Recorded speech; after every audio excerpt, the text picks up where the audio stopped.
Thank you, Mr. Chairman. Dr. DeRucci, so let me see if I got this right. So over 2 years of 2020 and 21, money supply, M2, grew at about 40%. Federal government took on massive amount of new debt, spent a massive amount of money, more than offset lost income. Government spending was greater than the output gap. And if I understand correctly, your view is that all of this extraordinary money creation, new debt, and spending actually is the source of most of the inflation. Is that a fair characterization? And Dr. Levy, I'm sorry, is it Levy or Levy? Levy, Dr. Levy. Some have still tried to blame inflation on supply chain disruptions, and President Biden, not too long ago, described our supply chain as being, quote, cut off. Our supply chain was cut off. So tell us about the state of our supply chain. Is it cut off? Is that what happened with our supply chain? No, sir, it's not. The supply chain is working very, very hard at the moment. Now, it is experiencing delays. There's actually people working heroically in very difficult conditions, but an awful lot of goods are moving. It is not cut off. So, in fact, are the ports through which we bring in a lot of the imported components of our supply chain, are they operating at record levels? They are, and they're suffering from congestion. There's difficulty moving containers around, getting rid of empties. But yes, you're quite correct. They are operating at record levels. So they're pushing more products through than they ever have before. Correct. Literally, that's what's happening with our supply chains. Now, even if that's not the cause of our inflation, it'd still be great if our ports could be even more productive, right? If they could put more products through, that'd be great. Tell me this: do American ports lead the world in productivity and efficiency?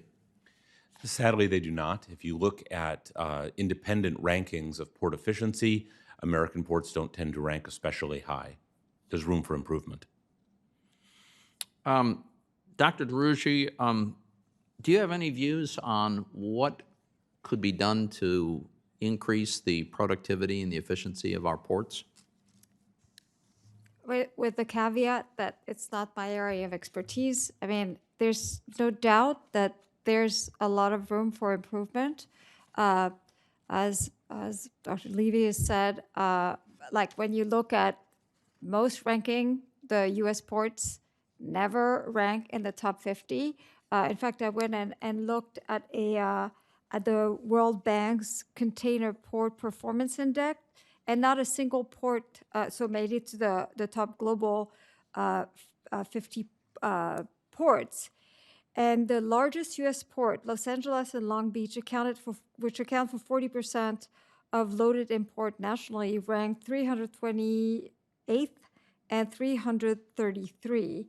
And so I thought it was quite puzzling considering like we're a big country doing a lot of trading. And it seems that there is a fair amount of consensus about the fact that unions, could be one of the factors that reduce the efficiency of ports, not because, when they're on the job, they don't actually work a lot, but it's because through their contract, and because of labor purposes, they have reduced hours. They are very opposed to automation, and automation is one way to significantly create,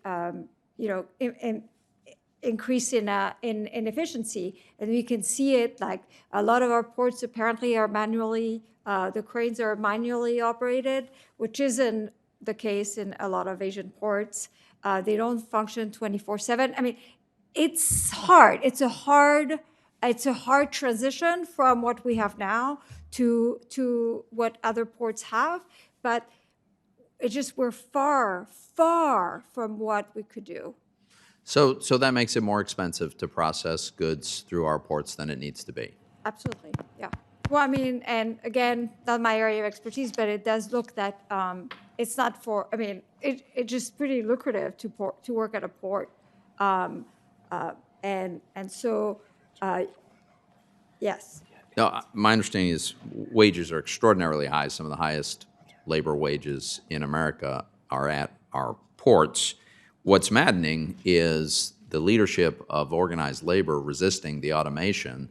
You could grandfather current workers. You could make sure that nobody gets laid off in the near term, but you could ensure that at least in the future we would begin to catch up to sort of a second world level of productivity at our ports. That would be nice. I see my time has expired. Thank you.